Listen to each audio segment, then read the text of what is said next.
Okay, so now that I finished building the gearbox, and I'm still waiting for the parts to come back from the engineers to start rebuilding the engine.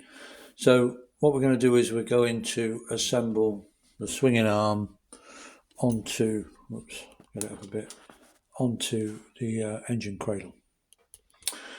Okay, so what we've got the original spindle, because that seems to be absolutely fine.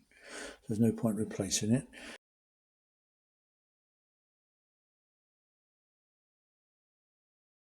Then we've got two inner oil seals that go inside on the ends of here.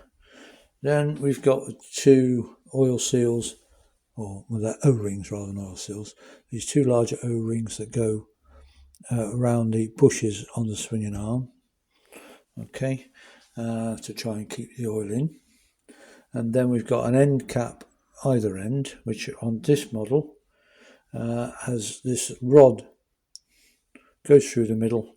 You tighten it up, and that they push on these seals and hopefully hold the oil in. There's a little washer for the end of the rod there.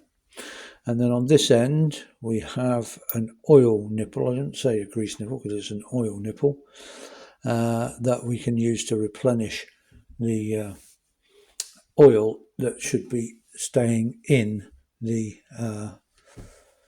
spindle. So that will be holding the oil in the whole swinging arm bush assembly. Okay, and then we can always top up the oil with that through that nipple. What we're going to do obviously is we've got the correct grade of oil, which is 140W, 140 weight oil. So we'll be filling the spindle, everything with oil, generously lubricating it all, filling it full of oil, so that hopefully it shouldn't need oiling really again. I mean, I'm just remembering that when we took this apart, the whole thing was a mess, and the end caps had gone missing many years before, quite clearly, and yet the spindle was still oiled and still working okay. So if we manage to fill this with oil this time and get the seals all fine, then hopefully it should remain not needing oil for, well, probably the rest of its life, but certainly for a long time. Okay, so I'm going to start. Just going to start assembling. So let's see. The first thing I'm going to do is I've got the big O-rings that are going to go on the outside. Okay, there. And there. Oh yeah. So I forgot to mention, didn't I, that so I've had the swinging arm and the cradle painted. Okay, they're just painted. They're not stove enamelled. And I think they've done, done a good job. And I've left a few parts without paint on. So because the swinging arm is a really tight fit on the cradle, so I made sure that there was no paint there. Then I've taken the paint off where the this bolt here goes into the swinging arm there with a washer. So I've just cleared the paint off there to try and make sure we've got a good seal there.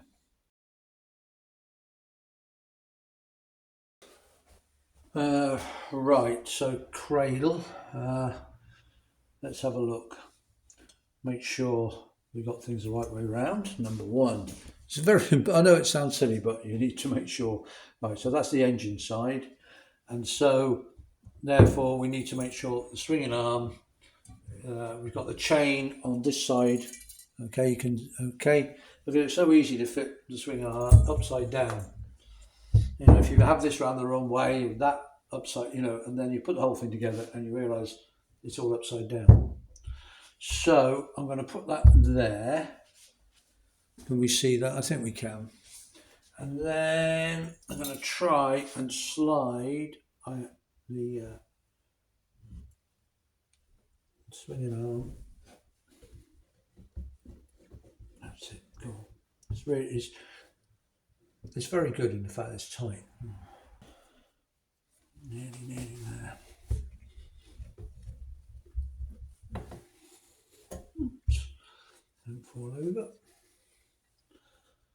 Yeah, that's about it. So that's near enough that hopefully I'll be able to get the spindle in. Okay, so what I'm going to do, I'm just going to give the shaft a final, everything's been totally cleaned obviously. I'm just going to give that shaft a final clean inside. Got one of my oil brushes, just make sure there's no crud left in there. Everything's been, very thoroughly clean. I'm just making sure it's clean again.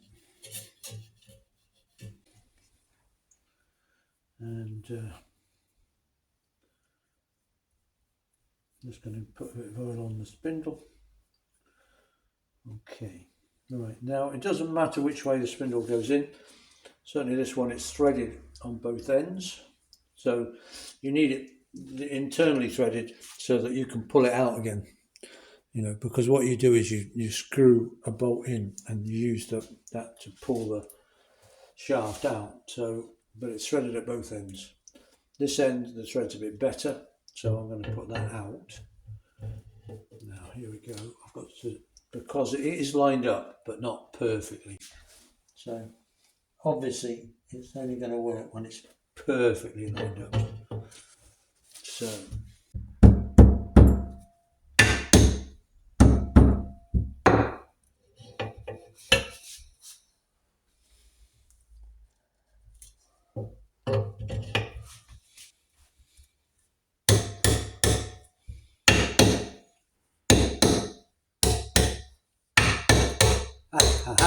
got it.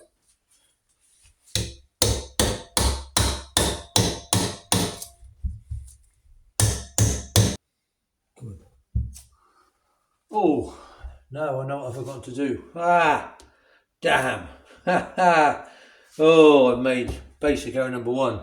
Of course, the spindle has got to be spun so that there's this hole. Can we see this hole? Where the bolt goes in to hold the spindle in the right place. And of course, the spindle's got to be turned so that the bolt hole's in the right place. And I've forgotten to do that. So we'll have to knock the spindle back out a little bit and turn it. That's where the hole is. And it's got to be turned so it's in line with the bolt.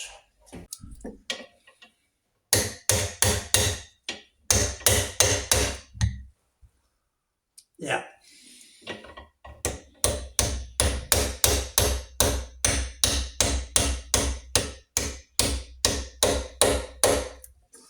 Whew.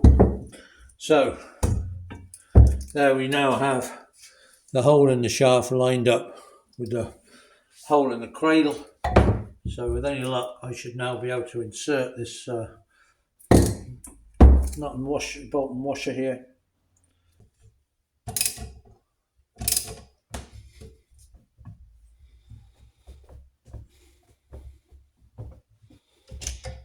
Okay, good.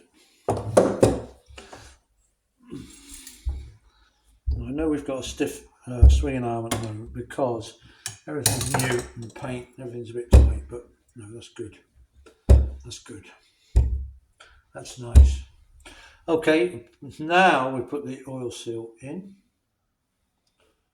Let's have a look. Make sure it's seated. There is like a little cup in there that the oil seal fits into. Sorry, I'm making a bit of a mess of things at the moment. So I don't know if you can see on this one, but it like sits in there. There's a little, it goes in. It doesn't just sit on the outside, it goes in. Yeah. Good. Right, now this is the primary drive side. So I'm going to try, I don't know if it will go, I'm going to try and fit this end cap and fit it right in. So then I can pour some oil in the other end without it coming straight out. That's the plan. That's the plan.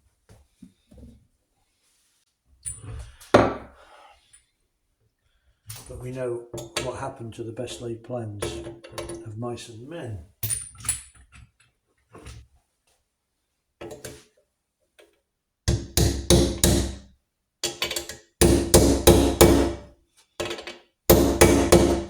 There.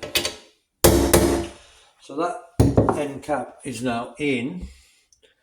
And so what I'm going to do is I'm going to, obviously there's a hole where the rod should be, but what I'm going to do is I'm going to pour some oil down inside, and of course it will come out where that hole is.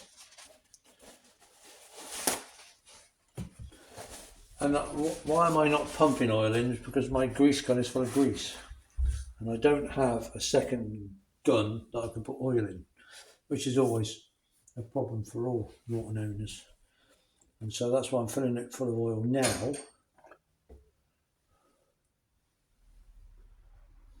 And then get this end cap in.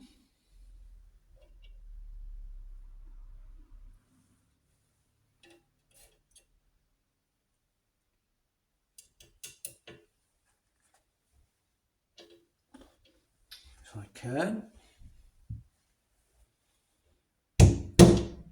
Come on, come on.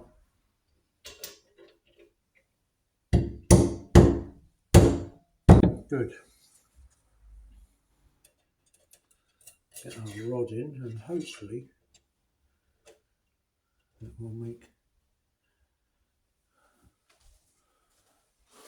Hopefully it will screw in at that end.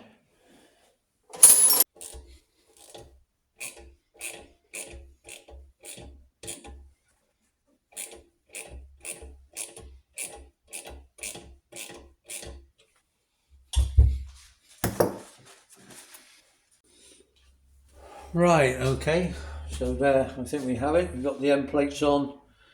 We've got this, on this model anyway, this small bolt that goes all the way through that holds the two end plates and caps on. And then we've got the oil nipple here for adding more oil if necessary. But I filled the whole thing full of oil, so it should be good at least for several years. I'll see if I can show you the swinging arm. Let's have a look. So we've got the swinging arm, and it's just falling nicely kind of under its own weight. There. So that's nice. It's not too loose, it's not too stiff. Nice. So I'm very pleased with that. So that's all that done. Yeah. So I'm just double checking I have actually put everything the right way up. I think I have. Yeah. Yeah. That's all right. I suddenly thought, is that the right way up, that swinging arm? Yes, it is. Okay. So the next thing we're going to do is we're then going to put the gearbox into the cradle